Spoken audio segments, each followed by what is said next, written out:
Good morning student, good morning. Myself Kailash Chautiya, मेरा नाम कैलाश चौटिया है। जैसा कि बच्चों आप मेरे से परिचित हैं और जो हमारा रघुनाथ स्कूल जो रतनगढ़ का सबसे बेस्ट स्कूल है, सबसे अच्छा स्कूल है, सबसे फेमस स्कूल है, उसकी ओर से आपको घर बैठे ऑनलाइन क्लासेज है वो उपलब्ध करवाई जा रही है। उन ऑनलाइन क्लासेज में मैं कक्षा 12 में आपको हिस्ट्री या इतिहास का अध्ययन है वो करवा रहा हूँ। जैसा कि बच्चों आपको पता है, हमारा अध्याय नंबर 2 भारतीय इतिहास के स्वर्णिम पल चल रहा है। इस अध्याय में आपके 3 टॉपिक है वो इस बार आपके सिलेबस में है। मौर्य काल, गुप्त काल और दक्षिण भारत में चोल राजवंश। हम गुप्त काल के बारे में पढ़ रहे हैं, तो कि किस प्रकार गुप्त काल को भारतीय इतिहास का the golden era of Indian history, भारतीय इतिहास का स्वर्ण युग क्यों कहा जाता है। तो कल हमने वास्तुकला, मूर्तिकला और चित्रकला के बारे में पढ़ा था। हम चित्रकला को एक बार पुनः पढ़ेंगे और इसके बाद में टॉपिक को आगे बढ़ाएंगे। तो गुप्त काल में जो चित्रकला है उसके श्रेष्ठ दर्शन हमें अजंता, बाघ एवं जो ग्वालियर है इनकी गुफा चित्रों से मिलते हैं। तो अजंता, बाघ और ग्वालियर में जो गुफा चित्र हैं उससे हमें गुप्तकालीन चित्रकला के श्रेष्ठ उदाहरण मिलते हैं। तो अजंता के चित्र है वो अपने प्राकृतिक सौंदर्य, बुद्ध और बोधिसत्वों के उनके जातक ग्रंथों के चित्रण, अंकन, उनमें कलात्मक और सुंदर रंग, अच्छे केश विन्यास, आकर्षक व्यक्तित्व के कारण प्रसिद्ध है। सुंदर कल्पना, रंगों का प्रभावशाली ढंग से प्रयोग, विषय वस्तु की विविधता, अभिव्यक्ति की सुंदरता, अभिव्यक्ति का कौशल के कारण अजंता के जो चित्र हैं वो अद्वितीय हैं। इनमें से गुफा नंबर जो 16 है, गुफा नंबर 16 और गुफा नंबर 17 ये विशेष रूप से प्रसिद्ध। अजंता में गुफा नंबर 16 और गुफा नंबर 17 है वो विशेष रूप से प्रसिद्ध है। तो इसमें गुफा नंबर 16 में मरणासन राजकुमारी के सहित अवलोकेश्वर, यशोधरा और राहुल आदि के चित्र है वो प्रसिद्ध है। तो गुफा नंबर 16 में मरणासन राजकुमारी, मरणासन राजकुमारी, राहुल और यशोधरा, राहुल एवं यशोधरा उनके जो चित्र हैं वो विशेष रूप से प्रसिद्ध हैं। तो राहुल और यशोधरा, मरणासन राजकुमारी का चित्र, राहुल और यशोधरा के चित्र विशेष रूप से अपने कलात्मकता, अपनी सुंदरता के लिए, अपने चटकीले रंगों के लिए, अपने आकर्षक केश विन्यास के लिए, अपने व्यक्तित्व के लिए बहुत अधिक प्रसिद्ध हैं। इसी प्रकार गुफा नंबर 17 को चित्रशाला भी कहा जाता है। गुफा नंबर चित्र में इतने चित्र हैं कि उसको चित्रशाला ही कहा जाता है। गुफा नंबर जो 17 है उसको चित्रशाला, उसको चित्रशाला कहा गया है। तो गुफा नंबर 17 को चित्रशाला कहा गया है। गुफा नंबर 17 में चित्रों की भरमार है, बहुत अच्छे अच्छे कलात्मक, आकर्षक व्यक्तित्व, साज सज्जा, बनावट, अपने लावण्यता, अपने रंगों के कुशल प्रयोग के लिए ये गुफा नंबर 17 है अजंता की, वो प्रसिद्ध है। इसी कारण इसे चित्रशाला भी कहा जाता गया है, या इसे चित्रशाला भी कहा गया है। इस गुफा में माता एवं शिशु का चित्र है वो सबसे श्रेष्ठ है। चित्रशाला में माता और शिशु का चित्र, माता एवं शिशु का चित्र अपने आप में प्रसिद्ध है। तो माता एवं शिशु का चित्र है वो अपने आप में प्रसिद्ध है। बाघ में 9 गुफाएं मिलती है। बाघ के जो 9 गुफाएं हैं उनमें भी आकर्षक चित्रों का प्रयोग है वो मिलता है। गुफाओं की दीवारों में बाघ में 9 गुफाएं मिली है। कितनी है? 9 गुफाएं।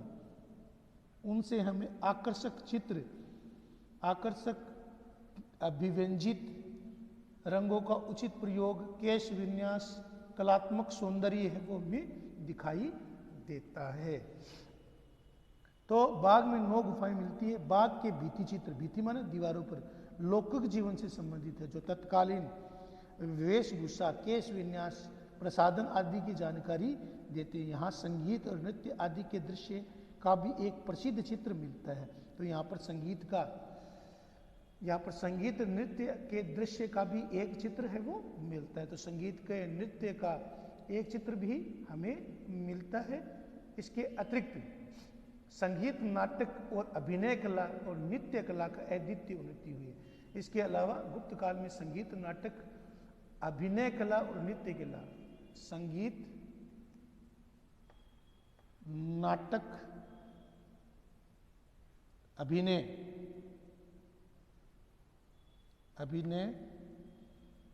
और संगीत, नाटक, अभिनय और नृत्य कला का अद्भुत विकास हमें देखने को, संगीत हो चाहे नाटक हो चाहे अभिनय और नृत्य कला का अद्भुत विकास भी इस काल से दिखाई देता है। जैसे कि समुद्रगुप्त के सिक्कों में उसे वीणा बजाते हुए दिखाया गया है, उसको सिक्कों में अंकित किया जाता है। उसके संगीत प्रेम, उसके संगीत के प्रति अनुराग को दिखाता है। अगला है साहित्य। साहित्य के क्षेत्र में गुप्त काल में, विशेषकर संस्कृत साहित्य के क्षेत्र में गुप्त काल में जितनी उन्नति हुई बेटा, वो शायद ही कभी नहीं हुई। इसलिए संस्कृत जो साहित्य है उसका स्वर्ण युग गुप्त काल को ही कहा जाए तो अतिशयोक्ति नहीं होगी। तो साहित्य के क्षेत्र में संस्कृत साहित्य का अद्भुत विकास है, वो गुप्त काल में दिखाई देता है। तो गुप्त काल में साहित्य का अद्भुत विकास हुआ। साहित्य में संस्कृत भाषा और अलंकार शैली का विकास हुआ। प्रयाग और महरौली आदि प्रशस्तियों की रचना हुई। तो प्रयाग प्रशस्ति जिसे हरिशेन ने लिखा था, जिसे हम इलाहाबाद प्रशस्ति भी कहते हैं, इलाहाबाद या प्रयागराज भी कहते हैं। इलाहाबाद का नाम अब क्या पड़ गया है, प्रयागराज। इलाहाबाद प्रशस्ति या प्रयागराज प्रशस्ति भी कहते हैं। इसे हरिशेन ने विशुद्ध अलंकृत संस्कृत भाषा में उत्कीर्ण करवाया था, हरिशेन। इसके अलावा महरौली का लौह स्तंभ, यह भी संस्कृत साहित्य, कला, संस्कृत अलंकृत संस्कृत के उसके स्वरूप को प्रदर्शित करता है। तो प्रयाग प्रशस्ति, इलाहाबाद प्रशस्ति भी कहते हैं। इसे प्रयागराज के नाम से जाना जाता है। हरिशेन ने इसका लेखक था। इसके अलावा महरौली का लौह स्तंभ, जो अपने आप में शानदार है। 1600 सालों बीत जाने के बाद भी आज भी धूप छांव में, खुले आसमान में खड़े रहने के बावजूद भी उस समय पता नहीं कौन सी धातु से इसको निर्मित किया गया था कि आज तक उसमें जंग नहीं लगा है। तो भाषा की दृष्टि से उनमें प्रमुख जो साहित्य है, उनमें संस्कृत साहित्य में भास ने स्वप्नवास विदत्तम, कवि भास ने स्वप्नवास विदत्तम, स्वप्नवास दत्तम या स्वप्नवास दत्ता भी कहा जाता है उसको, उसकी रचना की थी। इसके अतिरिक्त शूद्रक ने मृच्छकटिकम का अर्थ होता है मिट्टी की गाड़ी। मृच्छकटिकम, मृच्छ माने मिट्टी, कटिकम माने गाड़ी, मिट्टी की गाड़ी, मृच्छकटिकम यानी मिट्टी की गाड़ी। तो शूद्रक ने मृच्छकटिकम, विशाख दत्त ने मुद्रा राक्षस। विशाख दत्त ने कौन सा ग्रंथ लिखा था, मुद्रा राक्षस, विशाख दत्त का मुद्रा राक्षस। कालिदास ने अभिज्ञान शाकुंतलम। कालिदास को गुप्त काल का महानतम संस्कृत लेखक माना जाता है। तो कालिदास ने अभिज्ञान शाकुंतलम, मेघदूतम, कुमार संभवम,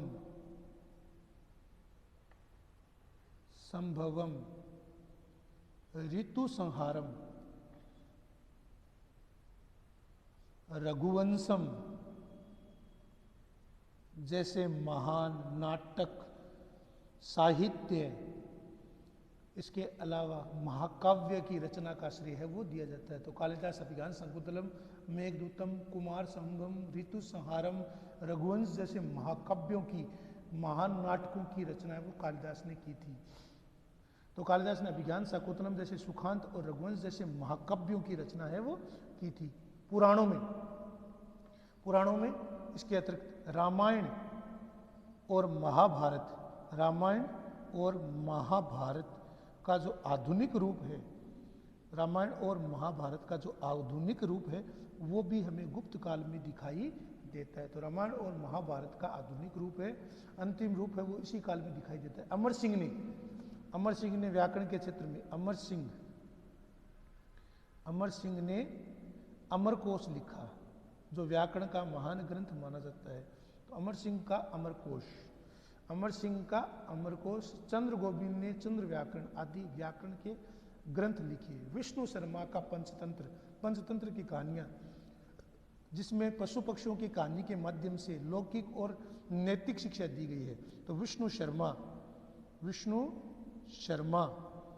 का विष्णु शर्मा ने पंचतंत्र की रचना की थी। विष्णु शर्मा का पंचतंत्र महाकाव्य या पंचतंत्र, जिसमें लौकिक और नैतिक शिक्षाओं के माध्यम से, जानवरों की शिक्षाओं के माध्यम से लौकिक और नैतिक शिक्षा है वो दी गई है। विष्णु शर्मा ने पंचतंत्र, ईश्वर कृष्ण ने सांख्य कारिका, दिग्नाग ने प्रमाण समुच्चय आदि दार्शनिक ग्रंथों की रचना की। वाक्पति राज ने, ये भी बहुत महत्वपूर्ण है, वाक्पति राज का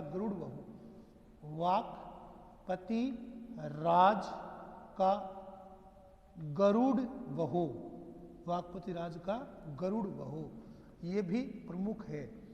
प्रसव सेन का सेतुबंध आदि प्राकृतिक ग्रंथ है वो रचना इस काल में ही, इस युग में लौकिक साहित्य का बहुलता हमें मिलती है।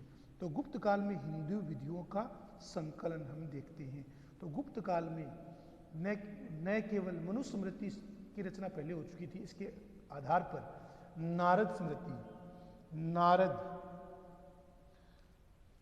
नारद, बृहस्पति और याज्ञवल्क्य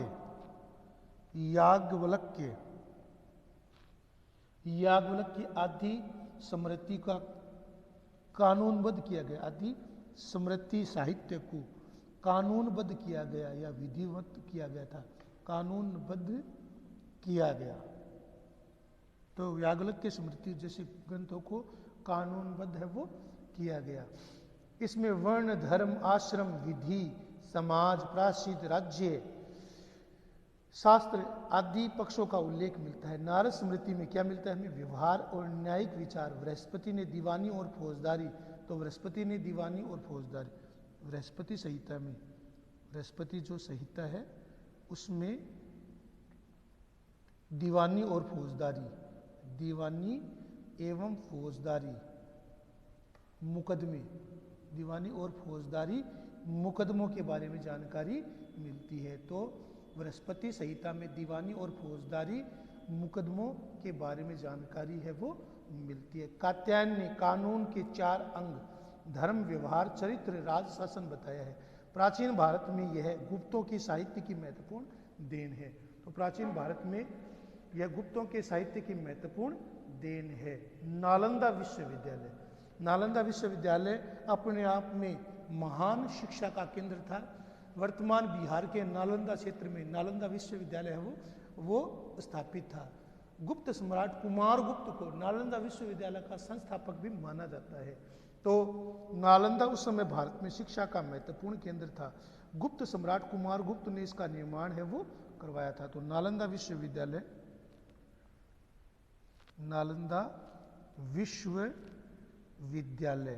तो नालंदा विश्वविद्यालय है वो शिक्षा के केंद्र के रूप में इस काल में विकसित हुआ था। और कुमारगुप्त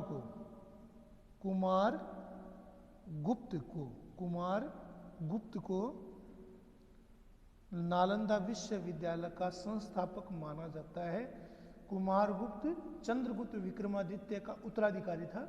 उसने नालंदा विश्वविद्यालय की स्थापना की। यहाँ पर चैत्य विहार, महाविहार, पुस्तकालय, जिसमें लाखों बौद्ध पुस्तकें, इसके अलावा हिंदू पुस्तकें भी रखी गई थी। यहाँ पर लाखों की संख्या में लोग हैं उसको देखने आते थे। इसके अलावा यहाँ पर हजारों विद्यार्थी पढ़ते थे, जिनमें शिक्षकों की संख्या 1000 से ऊपर थी।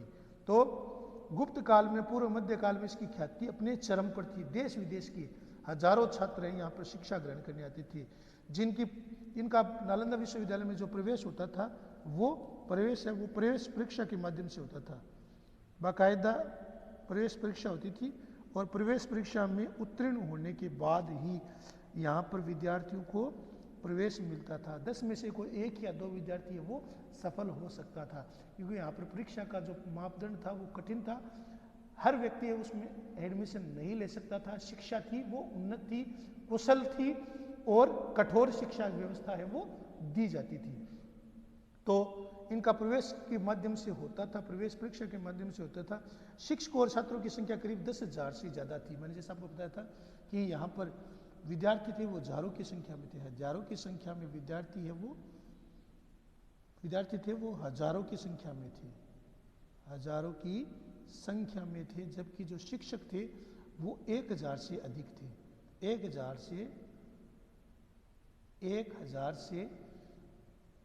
से अधिक शिक्षक थे। अधिक शिक्षक थे वो यहाँ पर शिक्षा है वो देते थे। शिक्षक है वो शिक्षा, 1000 से अधिक शिक्षक है वो शिक्षा देते थे। यहाँ पर धर्म, तर्क, विज्ञान, ज्योतिष, गणित, बौद्ध धर्म, जैन धर्म, तर्क, वास्तुशास्त्र, आयुर्वेद, खगोल विज्ञान, गणित, ज्योतिर्मय, पाइथागोरस प्रमेय, इसका विशाल पुस्तकालय भी था। शीलभद्र यहाँ के प्रसिद्ध कुलपति थे। तो शीलभद्र थे जो बौद्ध धर्म से संबंधित थे। तो शीलभद्र थे वो यहाँ के प्रसिद्ध कुलपति थे। तो शीलभद्र थे वो यहाँ के प्रसिद्ध कुलपति के रूप में विख्यात थे। तो शीलभद्र है वो यहाँ के प्रसिद्ध है वो कुलपति थे। तो शीलभद्र है वो यहाँ के प्रसिद्ध विद्वानों में से या कुलपतियों में से एक प्रमुख थे। अब हम विज्ञान और प्रौद्योगिकी के बारे में पढ़ेंगे। गुप्त काल में विज्ञान और प्रौद्योगिकी का विकास है वो कैसे हुआ। तो गुप्त काल में विज्ञान और प्रौद्योगिकी की उन्नति है वो अपने चरम पर पहुंच गई थी। विज्ञान और तकनीक है वो अपने चरम पर पहुंच गई थी। तो गुप्त काल में गणित, ज्योतिष, खगोल विज्ञान, रसायन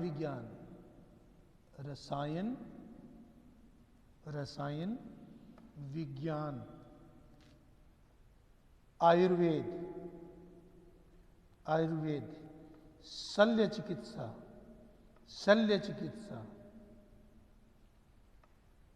गणित, पाइथागोरस प्रमेय,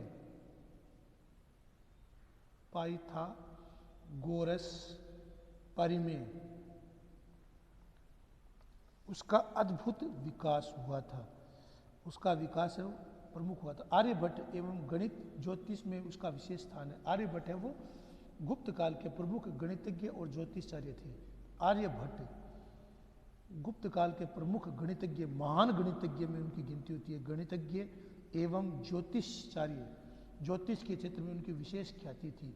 तो आर्यभट्ट थे वो गणित के क्षेत्र में और ज्योतिष के क्षेत्र में उनको विशेष पारंगत या विशेष निपुणता हासिल थी। तो आर्यभट्ट थे वो गुप्त काल के प्रमुख गणितज्ञ और ज्योतिषाचार्य थे। तो आर्यभट्ट ने गणित, बीज गणित, अंक गणित, पाइथागोरस प्रमेय, पाई शून्य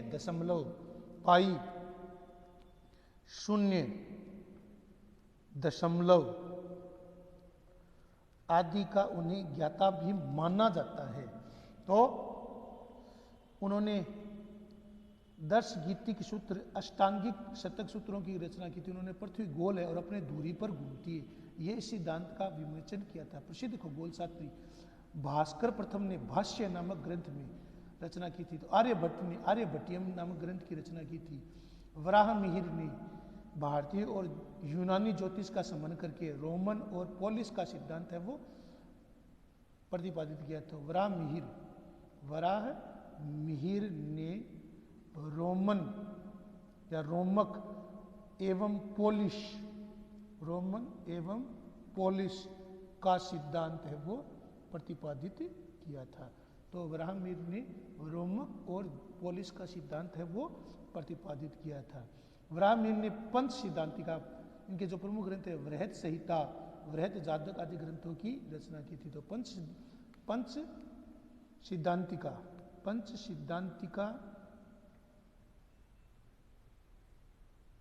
सिद्धांतिका वृहत जातक या वृहत संहिता और एवं वृहद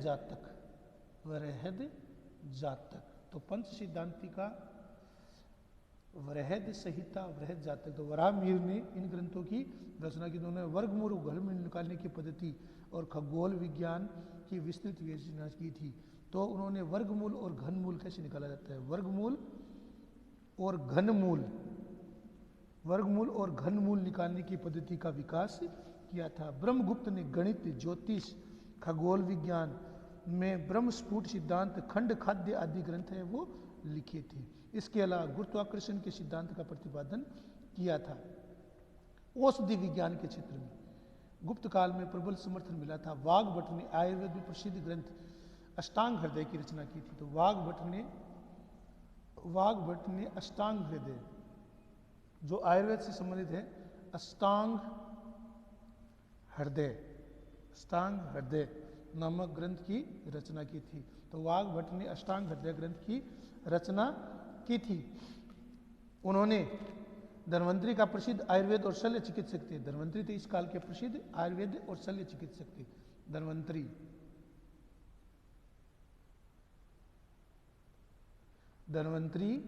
इस काल के धन्वंतरी थे वो आयुर्वेदक और शल्य चिकित्सक थे। शल्य जिसे हम चीर फाड़ कहते हैं, शल्य चिकित्सक। तो आयुर्वेदिक और शल्य चिकित्सक थे। आयुर्वेद के द्वारा, जड़ी बूटियों के द्वारा, और शल्य चिकित्सक